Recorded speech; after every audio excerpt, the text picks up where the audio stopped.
Good morning. I have been waiting for this meeting with you for a very long time, and there never has seemed to be time. But now we're together, I'm going to ask you all the questions I wanted to ask you about BIBFRAME since I've been involved in it, but I really don't know the answers. So let's start with, how did you start to create BIBFRAME? I mean, who instructed you to do this? Where did the idea come from? Well, to begin with, there was the age of MARC. It was old. And in the 1990s, we started exploring new structures, new ideas. The internet was making things different. And so we thought that we needed to do something with MARC. And about that time, you remember XML. XML became a very fashionable thing to do. And we had some meetings. We had an XML version of MARC. But then later on, as more time went on, the internet became, and linking became an important thing. And there were data structures out there that we thought, well, we should try to use them. So we took the project a little further, and we got support within the library. Deanna Markham became a big supporter and said that we should move on with it. You can't do something that big without somebody really being behind you, and Deanna actually supplied that for us. And so that's when we started the BIBFRAME project. When you started the BIBFRAME project, did you have any idea how complicated and massive this project was going to be, and how many years you were going to be involved in it? We knew it was large. Well, let me go back. If you look at the development of MARC, which I was familiar with, I wasn't there when they developed MARC, but I was familiar with how it was developed. It was massive. Everyone had their card catalogs. They were all of a sudden going to buy machines, and they were going to have formats, and they were going to have all sorts of things they hadn't had before. And I was familiar with that development. First, they started with a vocabulary, and then they developed the little pieces that go with it, the character set. After all, machines at that time only did uppercase. So they had, and that wasn't good enough for the libraries. The libraries had to not only have uppercase, they had to have diacritics.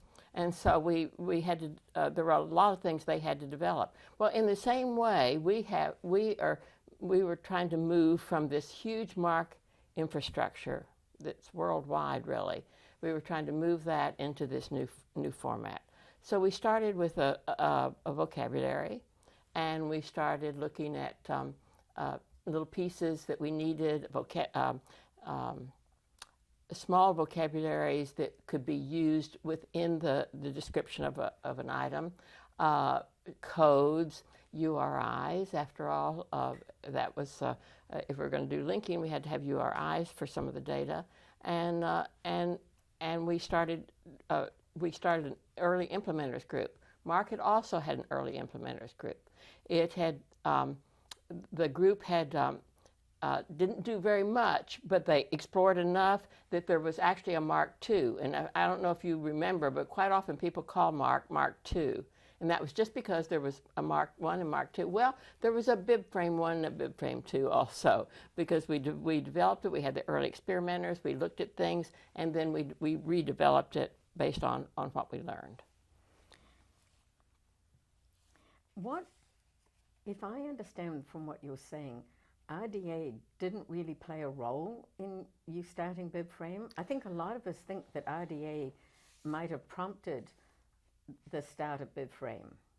Well, it didn't prompt it because MARC we had already decided MARC had to do some change. We didn't know how radical a change it would be.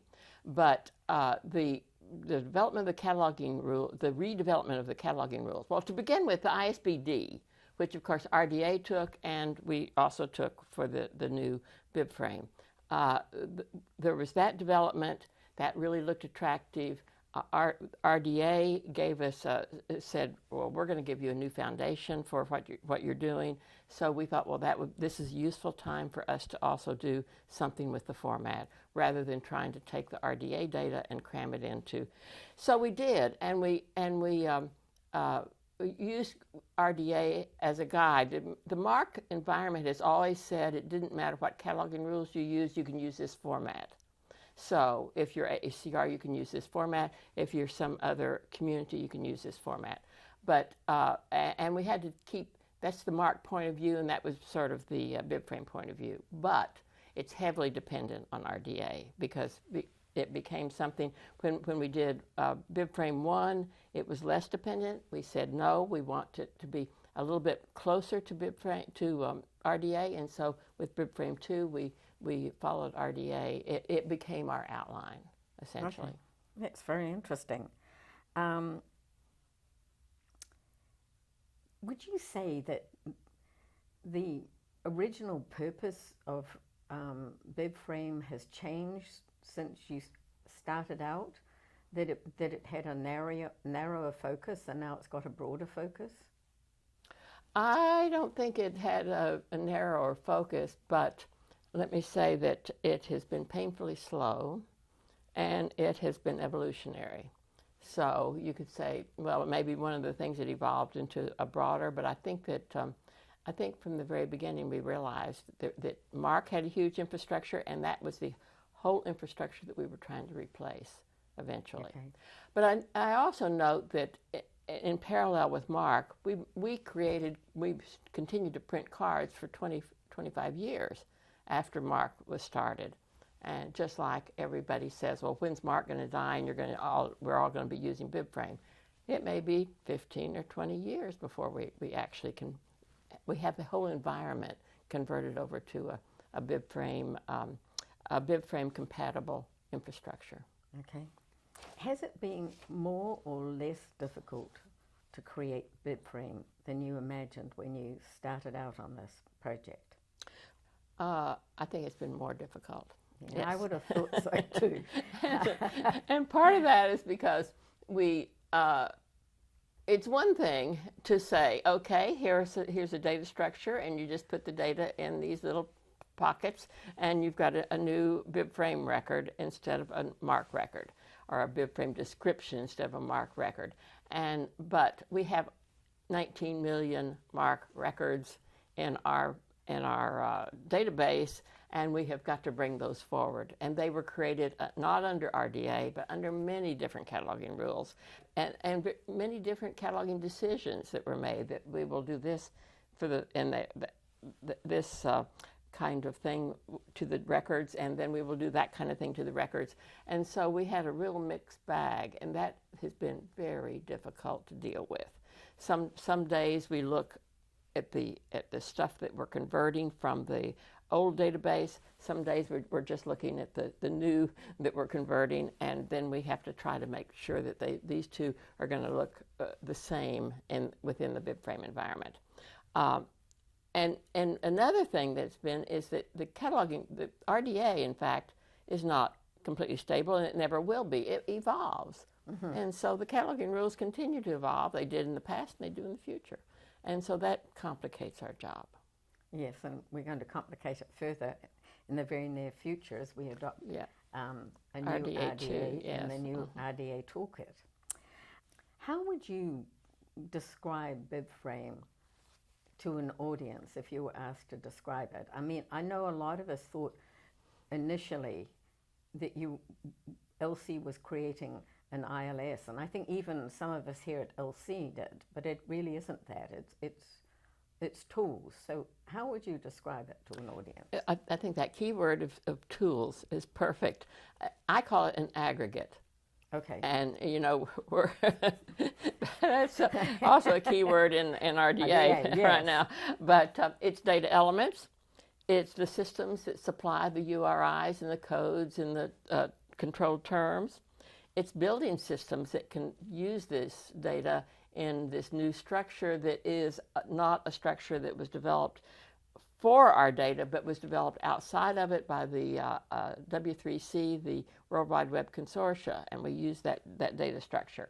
It's experimentation with input editors, so they don't look like what they used to look like. They will look different, and we want them to be more efficient. It's figuring out interchange anew. And that is really important, because I think that in the MARC environment we have figured out interchange with MARC records very efficiently. You know, we've got copy cataloging, we've got all sorts of things. We've got to look at relationships, at authorities, at copy cataloging, all those things, and figure out how they would look in this new environment. And finally, enhanced end-user retrieval. And you know, the project so far has been a lot of emphasis on making the data, because we can't experiment with end-user retrieval until we've made some data. No. But now we're just now starting to look at the retrieval side and what it can do for you in the linked data environment. It's really been very difficult. So what we want to end up with is enhanced retrieval for users. We want more efficient cataloging processes, and we want more flexible systems. Very good. Do you think it might be a good time right now to put in a timeline so that the audience can see how it's developed over the years? I think so. I think so.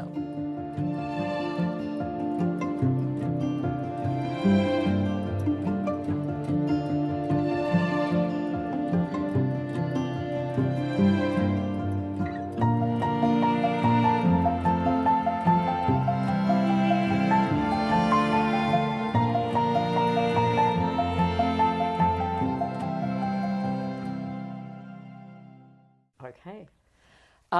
Shall we start? Yes. Okay. You were very eager to get hold of the editor, I remember. It was maybe 2 years ago, because within our development here at the Library of Congress, you have charge of all of the training and working directly with the catalogers. And after all, today we have 60 catalogers working in BIBFRAME, and by the end of the year we'll have 100. And so it's a big job. And so you were very eager to get hold of the editor, and we were working desperately to make the editor. Well, thinking back to those years, I was very persistent. I wanted to get that editor. We'd heard rumblings of this thing called BIBFRAME. We didn't really know what it was. We didn't know how it was going to impact us. And I think we were all a little nervous. And I do remember being very persistent with you that I wanted to get my hands on that editor. And I remember very vividly, it was a Friday afternoon. We were at ALA Midwinter in Philadelphia, and it was January 2014.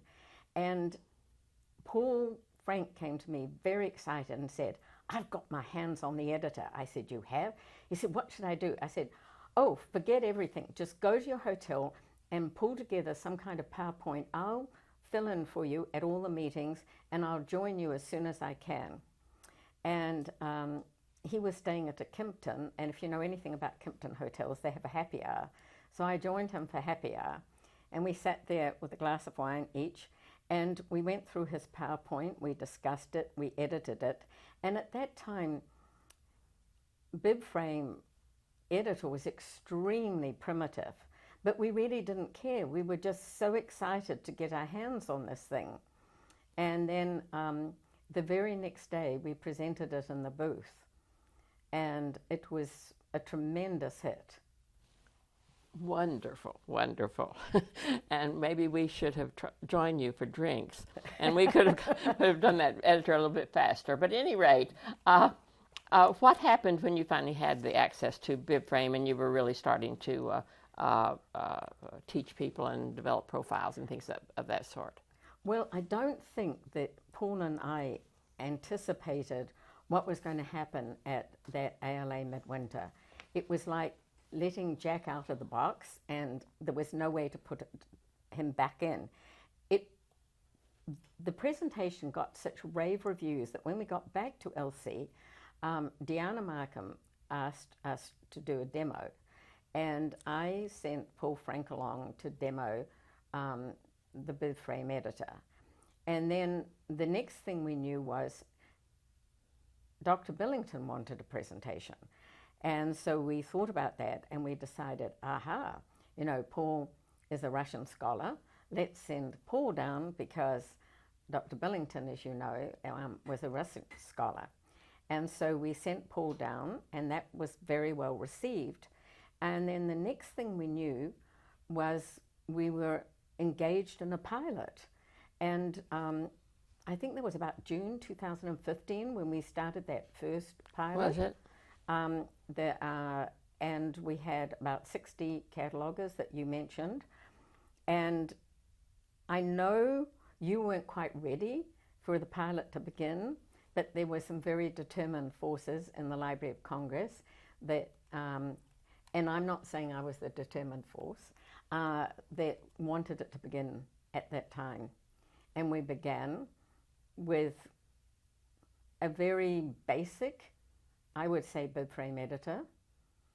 And yes, it was basic at the beginning. You're yes. absolutely right. And at that time, I think people were entering their work into Voyager first and then creating a BIBFRAME record.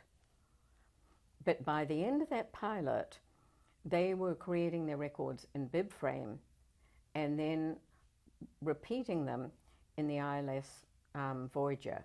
And we had already started getting tremendous input from those 60 catalogers as to how it should be changed and improved.